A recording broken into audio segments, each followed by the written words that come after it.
Faith and politics. That's the theme of this year's Global Focus Week, and we have a really fun and exciting chapel planned this morning. To introduce our panelists and to moderate the discussion, Dr. Tom Connect from the Political Science Department. Tom? Thank you, Ben, and thank you to three of my all-time favorite Westmont folk. Why don't you guys come on up here? Tyler Castle, David Dry, and Hannah Burns. Have a seat. All three of them currently work in D.C. All three of them were political science majors, and all three of them, I think, have great ways of thinking about the intersection of faith and politics. Tyler, over there at the end, graduated in 2012. He is currently a senior associate for academic programs at the American Enterprise Institute, a think tank. We asked him what their favorite spring sing costume was, and Tyler writes it was a yellow Power Ranger outfit that he wore in 2009 for Clark Men, right? And if I'm not mistaken, the yellow Power Ranger is the female Power Ranger, right? So we can explore that in Q&A a little bit later. David Dry graduated in 2014, was our former student body president. He is currently the senior finance coordinator at the National Republican Congressional Committee. His best spring sing costume, senior year off campus, he was Ron Weasley. Who's Ron Weasley?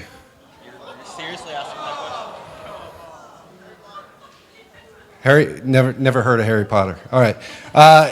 Hannah Burns graduated in 2011. She worked for the State Department for a while, and she is currently the Federal Strategy and Operations Consultant at Deloitte Consulting. Best Spring Sing costume, never went to Spring Sing, was never part of it. She went, but she never participated. Incidentally, she had the highest GPA on the dais, and so sometimes correlation does equal causation. And so good for you, Hannah. Good for you on behalf of the faculty. I wanted to ask you guys first, you've been out of Westmont a couple years. What's your favorite Westmont memory? So I'd say this is maybe a trick question because the safe answer is every class with Tom Connect. And that's obviously. Also the correct answer. Okay, also the correct. The actual answer is every Friday after class, classes were great here, obviously, but I would go to the bookstore with my boys, Andrew and Gerardo over here, who are here, and get a lime or coconut popsicle from the bookstore. I don't know if they still exist, but they're delicious. And then we would play Frisbee golf across the entire campus on a course that we created, and that was probably the best memory. So for me, my top memory had to be actually getting to leave Westmont for a semester. It makes you appreciate it more. When I got to travel on Europe semester with the Killstroms and with Dr. Vandermeer and his wife, and it was just awesome group of students, got to learn so much there and really kind of put what I've learned at Westmont into action and see it in real life. Favorite Westmont memory, it was actually not that long ago, but spring sing, senior year, dressed as Ron Weasley in the same robe that I'd wear at graduation, finally winning spring sing after coming so close for 4 years with off-campus, highlight of my Westmont career. Well, you all currently work in politics in some capacity. Ever since I've known you, you've had a really kind of keen interest in politics. And I wonder what kind of has sparked that interest. Why are you still interested in politics? As my mom can probably attest, I've been interested in politics for my entire life. So this was something that just came naturally to me, but it doesn't for everyone. I want to start this off by saying what motivates me, not just that I have an interest in politics, but what motivates me to wake up every day and engage in politics. And there's one thing I want you to kind of take away. It's just this mindset that as citizens of the United States, we have a very, very unique opportunity. We have more power, for lack of a better word, as citizens of this country than any citizens of any country in the history of the world. Not only because we can petition our government better than in any country, but your vote, your engagement in politics can affect a mother in Syria, a child in South Africa, a family in Mexico. No other people have been able to say that. So when I wake up and I go into politics, and politics can be ugly and dirty, and it turns a lot of people off, but it's very important. And with that great power that we have as U.S. citizens, it comes with a lot of responsibility. And so I encourage you, when we're thinking about it, so we're going through how to engage, should you engage, remember what's at stake there, that weight of your responsibility as an individual U.S. citizen. So that's what has captivated my interest in politics, more than just I like how Congress works. That's what gets me out of bed every morning to do what I do. So how many, I'd be interested to just hear from the crowd, how many of you are interested in politics, or would say that you are? Okay, like 20 people, great, all right. That's why we're having this focus week, actually. How many of you, though, how many of you care about people? All right, that's more than 20, that's good. So I think ultimately politics is about people, it's about how humans do life together. I think unless we're hermits, some sort of politics in some form is going to be necessary, because we're going to live together, we're going to have issues arise, and we have to find a way to solve those. So I think my interest in politics comes from that very low kind of just caring about people, about how people flourish, and ultimately politics is about figuring out how we can create a society in which more people can flourish and have good lives. So I think if you care about people, which most of you do, more than 20 of you, should care about politics too. So my interest in politics dates back to high school mock trial. I was known as the Bulldog, believe it or not. So that kind of sparked my interest, and then getting to come to Westmont and take classes, what's really kept me interested in politics is really the sheer complexity of it. I mean, you bring together the individuals, institutions, countries, global forces. It's a real liberal arts undertaking. In order to understand politics, you have to understand basically every discipline, philosophy, policy, strategy, hopefully some logic thrown in there.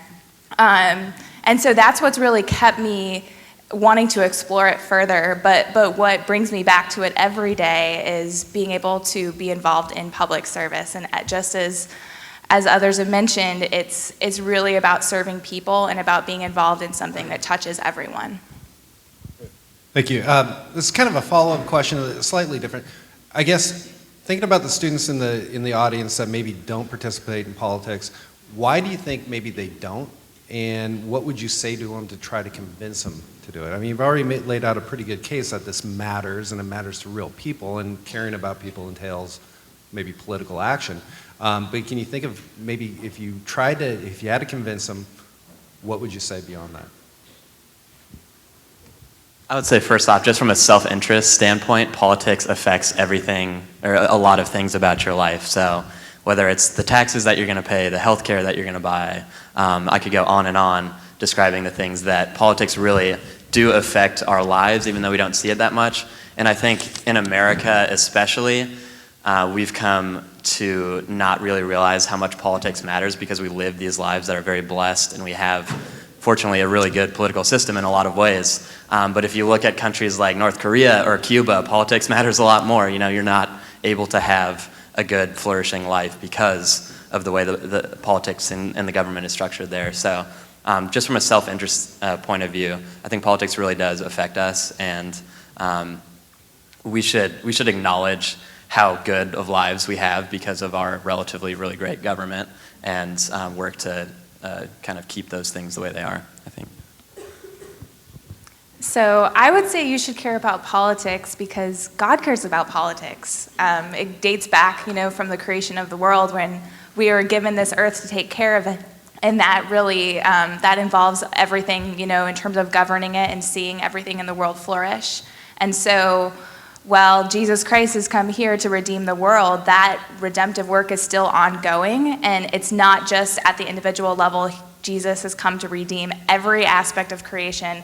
And that certainly is going to involve our political system. So I think it's definitely something that every Christian should be thoughtful in their engagement of it. Yeah, I completely agree. Especially as Christians, we need to be engaged and care about it. One of the biggest roles our government has, and one of the reasons it was created the way it was to protect our rights from God. As Thomas Jefferson famously wrote, we have inalienable rights from God, from our Creator, that the government doesn't give to us, but we set up a government to protect those rights. And so one of those most fundamental rights is to do exactly what we just did, is to worship, and to express our religion and to believe what we want to believe. That right doesn't come from government, but that right is protected by our government. And if Christians aren't engaged and involved, who's going to be ensuring that that right is kept? If Christians kind of remove ourselves and say, okay, we're just going to focus on the church, we're not going to worry about public policy, who's going to be making sure that the government doesn't encroach on our right to do what we just did here at Westmont? I don't think the entire First Amendment is going to go out the window, but you can pick at it. A huge example is tax-exempt status, that churches at places like Westmont, Christian institutions are exempt from a lot of taxes so that we can function. If Christians aren't engaged and make sure things like that are sustained, we could be in a lot of trouble. So there's a lot at stake, especially as Christians. So I would just encourage you, Christian engagement is very important to make sure that those rights are not trampled on. I was wondering if you guys could kind of expand upon how your faith interacts with your politics. Both, is it a motive force? I think you've kind of already answered some of that, but does it inform how you think about the issues, and if so, how? Hannah touched on a very fundamental part where Christ is redeeming politics just like he's redeeming every sphere of society. Christ came to earth with three offices: priest, king, and prophet. He is king over this land, and this is his.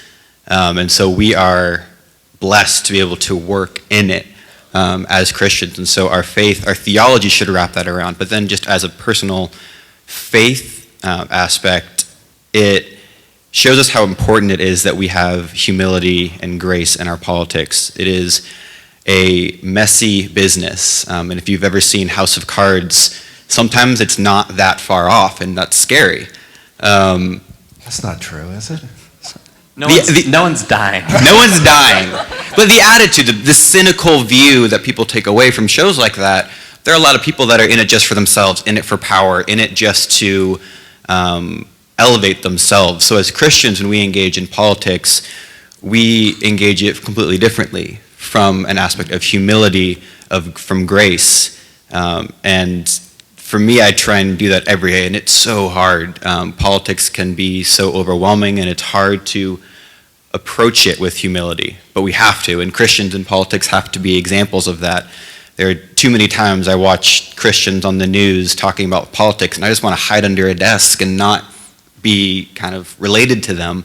But Christians have to engage in a very humble way, keeping our principles that Christ has given us. We can't be successful unless we do that. I would just say this applies to everyone, not just people going into politics or not just that part of your life. But I think no matter what sphere of our lives that we're looking at, no matter what vocation you go into, a true Christian worldview is going to be the lens through which you see and act in whatever sphere of your life you end up going into. So, like David said, that doesn't mean that people don't do that very badly and that we have to have a good theology of what that looks like. But I think there's this really easy tendency to cordon off our lives in certain ways and just say, I'll be a Christian in church and with my Christian friends, but when I, go out into the public square, I'm just going to completely, just forget about those kind of convictions. But I think if we truly hold those convictions, that you have to apply them to every part of your life. I think that Christian worldview is really a universal to our lives, and so we have to do that in smart ways, and in ways that are faithful and are humble and not kind of overbearing on people. But they definitely have to apply. So when you look at the world, I think it's pretty overwhelming when you see all of these big challenges, you see what's going on inside our country, and I think your first reaction can often just be just to stop and kind of want to hide under a desk or something. And for me, what's really illuminated the way I view my faith in politics is my understanding of what faith is. And one time I was in church and my pastor defined faith is using your God-given means to do what you can and then trusting that God will do the rest. And I think that that's really key. It's not a matter of changing the world, and it's not a matter of having this idea of how you're going to solve these really incredibly deep and complex challenges. It's a matter of showing up every day faithfully and allowing God to use you in the ways that you can in your circumstances. And so for me, whatever your influence is, whatever context you're in, it's a matter of using that in order to point towards what is good and what is better and what is redemptive. Kind of a follow-up on this, there are two questions. Can Christians disagree with each other over political issues? And how should Christians interact with non-Christians when it comes to politics? So let's just take the first one. Is there room for honest disagreement in the body of Christ over political issues? Or does the Bible give us enough guidance that there should be one Christian position? Well, there's not room for disagreement with me because I'm right about everything, but don't quote that. There are people here listening to you say that, right? I just signed like a media forum. This guy's crazy. I think there's definitely room to disagree about things. The Bible is not a detailed public policy agenda. It doesn't say what we should do about healthcare, what we should do about certain foreign affairs, all sorts of different things. That being said, I think there are probably some non-negotiable things, and I think there is truth that we should seek. And I was just talking to Dr. Covington last night about this, actually. I think there's a tendency in Christian circles. I was at an event a week ago where David Brooks, who spoke at the commencement last year, he's a New York Times columnist, was speaking, and someone asked him, would you have one critique about evangelical institutions? He's been visiting a lot of campuses recently. And he said the one thing that he would probably critique is that there is a kindness about Christianity, especially evangelical Christianity, I think, and a charitableness, is that even a word, charitableness, which is a really good thing and a really healthy thing. You heard Amy Black talk earlier in the week about humility and kind of bipartisanship, which I think is crucial. But I think we shouldn't be charitable and kind in a way that stops us from seeking truth and actually trying to figure out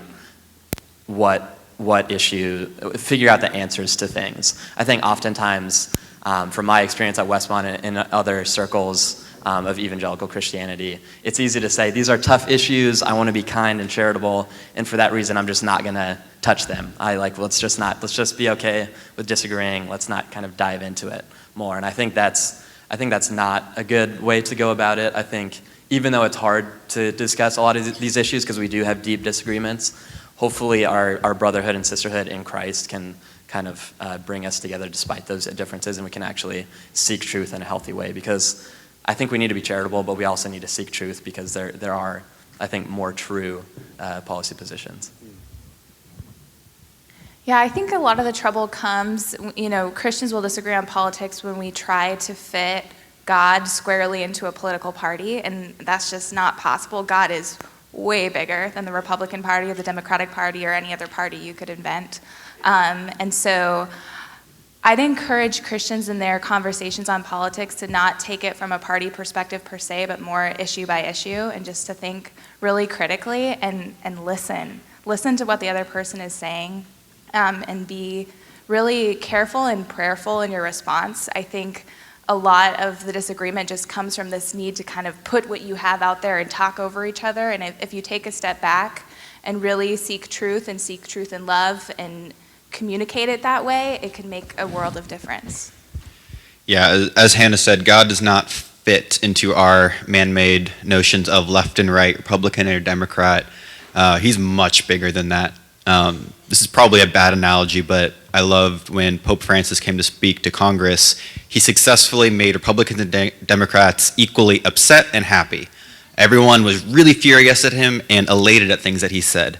And that's just an example of our mission, our calling, our issues that we care about cross party lines. They don't even cross them, they're above party lines.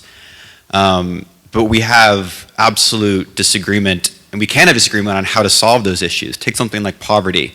We are commanded by Christ to take care of the poor and the needy. Republicans and Democrats both want to alleviate poverty, both in this country and in the world, and we can disagree on how we do that, what the government's role is, what the community's role, the state's role, but we should never question each other's motives of, oh, well, if you don't like this program, you want people to stay poor. That's absurd. And so we should absolutely be disagreeing on policy, because that's how we come to a consensus on what works and what's right. And if something's not working, we should have a discussion on a disagreement on it and find out what works. But we get in trouble when we start trying to question people's motives of, well, oh, you just hate the poor. That's why you don't want a safety net, or whatever it is. And so I would encourage you, yes, disagreement is good on the mechanisms to solve these fundamental issues that we care about, but the fundamental issues completely cross party lines. Do you think Christians are effective when they talk with non-Christians about politics and engage in those conversations? And if we are, what works, and if we're not, how can we be better? I think a lot aren't. I think a lot of people are turned off from Christianity in general because there's this Christianity and politics are kind of wedded in a way that's unhealthy. And I think people in the public square who are Christians will make an argument for something using scripture, and that's not helpful, because in our public square we're a pluralistic society. We're really a post-Christian society in a lot of ways, where you can't make an argument based on scripture with someone who doesn't believe that scripture is true.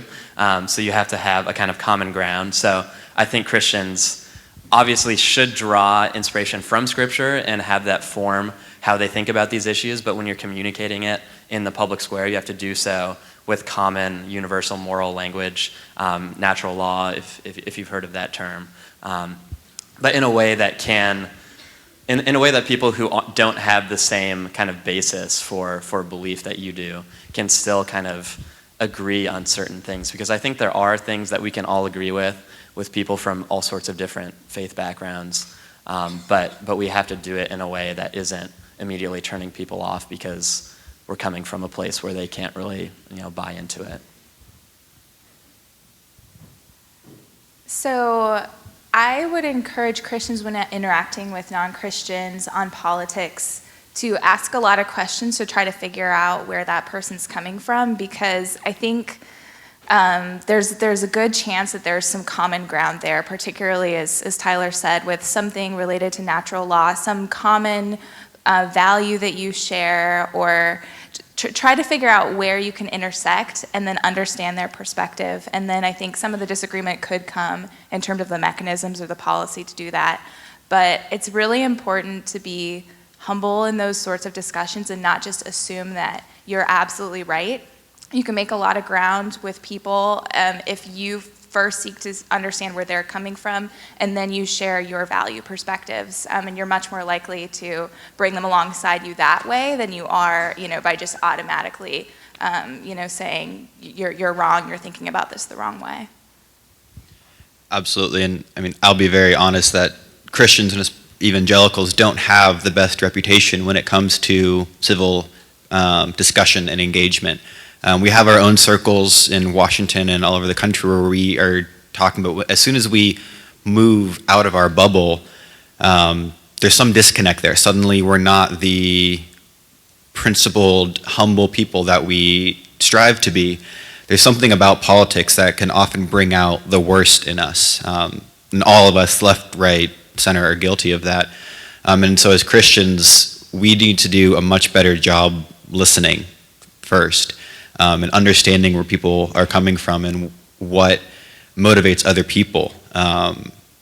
We need to be engaged across the board on political issues too, not just on social issues, not diminishing the importance of those issues, but when Christians only focus on a handful of issues and then ignore everything else, they're not then looked to as leaders in any other issue. If this isn't a social issue, so Christians won't care about it. Christians need to be engaged on every issue, because every issue touches us. Whether we like it or not, politics touches pretty much every part of our lives, whether it's local, state, or federal. And we have to be engaged in them, and we have to do that from a place of humility and grace. And honestly, Christians don't have the best rap on that right now. We could be doing a lot better. We're at historic levels of political polarization. Democrats and Republicans are further apart on the issues than ever before. It seems like there's little middle ground of agreement between the two parties. Is this something that we ought to be concerned about? Is there a solution to any of this? What do you think the future is? I expect you to solve the problem of political polarization right now. Can I tell a joke? Is that okay? Is that fine? Okay. This is somewhat not relevant. Well, it's relevant, but so this will be quick. We only have 13 minutes. Okay, so there's two Republicans who are walking down the street. They're having a conversation about policy and about taxes and about all these things and agreeing with each other on a bunch of things. And so they walk past this building, and at the building there's a window and there's a sign in the window that says, "Become a Democrat, earn $10,000." And so they're looking at the sign. They're like, "What in the world is this? Is this true? Are they that desperate that they're paying people to become Democrats?" And so one of the Republicans says to the other guy, "Well, I'm going to go in and see what the deal is, see what this is all about." So he goes inside. He's in there for like 3 hours, and the guy on the outside, it's like, what are they doing to him in there? What is happening? He's getting a little bit nervous, and then finally his friend comes back out. And he says, "So what happened in there? What did they do to you?" And he said, "Well, I was wrong about everything. They're right about this issue and this issue, and I'm a Democrat now. What can I say?" And the Republican says, "Well, did they give you $10,000?" And the guy who's a Democrat now said, "Is that all you people care about?" So that's somewhat relevant, but I think it's relevant because we have these caricatures of what people who are different from us and are on the other side are and what they care about. And I think not only in Congress, which for a variety of reasons, back in the day, people congressmen and women would live in DC, they would get to know each other, they would get to know each other's families, and that doesn't really happen anymore. A lot of people will fly into DC for a few days and then fly back to wherever they're from, their home districts, and so there's not these relationships that are being built. You're going to have a much harder time kind of slandering someone or not respecting them if you know their kids and know their wife or husband. So I think there not being relationships there is really detrimental, but also in society, I think we live in a society where we are really separated based on all sorts of different things, but we don't have great relationships often with people who are different from us, with people who have different beliefs from us, and for that reason, we don't respect them, we don't know where they're coming from, and I think that really needs to change on both levels. All of you are on Facebook, probably, or on Twitter. There's these echo chambers of you can follow all the same news sources that you want and all the people that you kind of agree with. And so there's these echo chambers that we need to really get out of and respect people who are on the other side, because they really, they probably have a piece of the truth, and at the very least they have motives that are usually good. And so we need to kind of get beyond these kind of walls that are built between us. And I think there really is hope. Even though you see, Donald Trump and Bernie Sanders and kind of these very far spectrum of people, there is good things happening in DC. My think tank has worked with think tanks who do very different work and are from different sides of the ideological spectrum. But often these things don't make the news because simply, the things that make the news are these people who are saying ridiculous, outlandish things. So I think on both in DC and in society, we just need to really build relationships and get to know people who disagree with us. So I would say that part of solving polarization comes back to us, to the electorate, and it involves offering our support for candidates that are willing to bridge the gap, that aren't going to build their career on being polarizing figures, but rather want to come together, convene, and see where we can find agreement and see what works. So as you look at the candidates that are out there, I would look for candidates that have those sort of traits. I think that's going to be part of the solution. I also think it involves talking to your representatives and telling them that you care about them actually getting something done in Washington, and that you don't want to see them holding up an issue just to make everything freeze, but instead to think through, is there a compromise that could be made here? We need to, as the United States, as the electorate, as the church, really be supporting that kind of constructive dialogue. And if politicians get wind of this idea that that's what the people want, you'd be surprised how they might start to gravitate, toward that. Yeah, I completely agree. And somehow in our society, and especially in Washington, compromise has become the most ugly word. And if you utter it, you are threatened with your job as members of Congress. They cannot compromise because suddenly they'll be attacked from either their right or their left, wherever they are. And so we as the electorate need to demand people work together and compromise and stand up for members that do. I mean, I work with so many politicians that they cannot talk to Democrats. They can't co-sponsor a bill with Democrats because they'll be hit from their right or their left if they're a Democrat because, oh, you're working with the enemy. When did the other side of the aisle become the enemy in America? That's something that's really shifted in the last 10 years, that it's become personal and it's ugly, and there's just hatred from both sides of the aisle towards other people of, oh, they're the enemy and we have to win. And I mean, I work in electoral politics, and so winning is literally my job, but there's something much bigger than just winning. Good policy should be our goal, not beating the other side.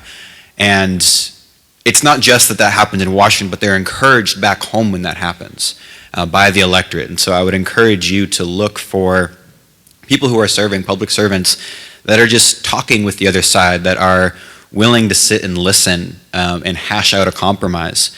That's something that is sorely lacking in Washington, but also on a local level. And I would just say a word too, from a political science perspective. I think that's why DC probably does too much. We're a huge country, a very diverse country of people who are different and have different opinions about things. And so I think DC's role should be limited where we can find agreement on the things that really matter to everyone. So in a lot of ways, I think decisions should come down to local communities where it's easier to find agreement about certain things, and DC should kind of deal with the things that we really can compromise on and that affect the entire country. Okay. In the few minutes that we have remaining, can you guys just tell us a little bit about what your jobs look like and what you do? So we only have a couple minutes, so I'd love to hear about what your jobs look like.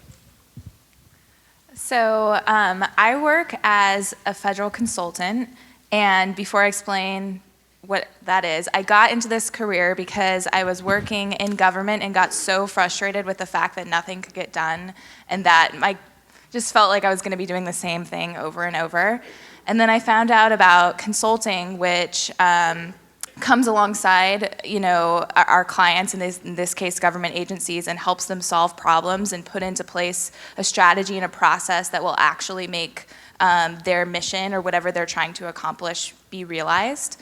And so that's what I do on a day-to-day basis. I have different projects I'm a part of. They usually last around 6 months. I work directly with my clients on whatever pressing challenge they need help with, and it's great because I actually get to see that impact within that context. It's certainly not changing the government or changing the world, but often if you kind of break it down into its respective parts, you can start to see change occur.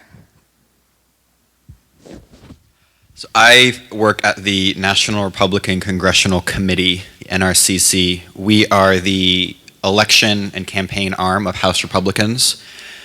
So our job is to maintain our majority in the House of Representatives, historic majority, by the way. And that, it's hard to, as I said, I try to win for a living. I mean, I'm in fundraising at the moment and trying to raise money, and we could have a whole other hour conversation on campaign finance reforms, which I would be glad to have at one point. But we are looking at the whole board of races. So there are 435 members of Congress. We narrow down those elections of the ones that we think we can win, the ones that we're wanting to defend. And I want to do a quick plug that Santa Barbara has an open seat for the first time in, I don't know how many years, over a decade, that Congresswoman Lois Capps has been serving in Santa Barbara and SLO. And she's retiring this year until there's an open race to elect her, meaning that there's no incumbent. So there are 4 people running, 2 Republicans and 2 Democrats. And this is an amazing opportunity for you guys to just get involved and to go to events and to listen to politicians on the ground level. There are primaries in June. And so I do this kind of stuff of working on these local elections across the country. But for you guys, I would just encourage you to go to their campaign events, listen to them, and even if you're not registered to vote in Santa Barbara, go and pick a candidate. Say, hey, if I was voting here, would I vote for Justin Freed, Helene Schneider, whoever you would decide, but go vet them.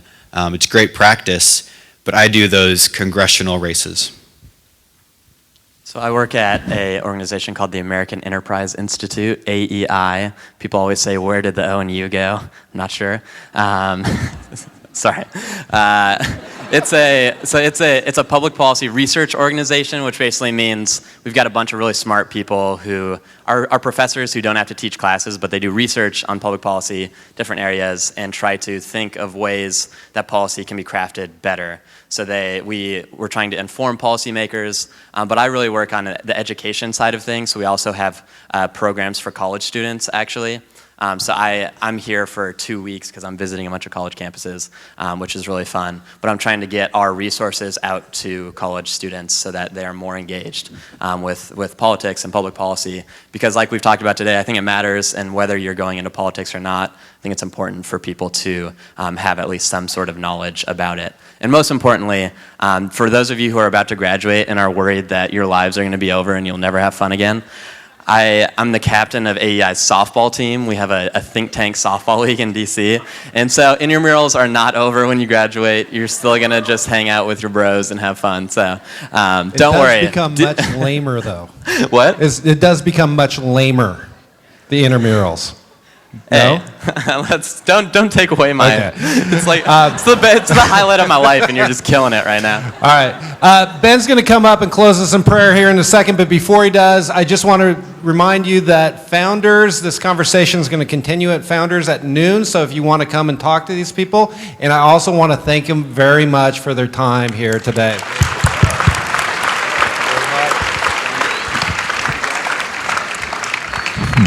May God himself, the God of peace, equip us with everything good to do his will. And may he work in us what pleases him, to the glory of Christ and his kingdom and his church, today and forever. Amen.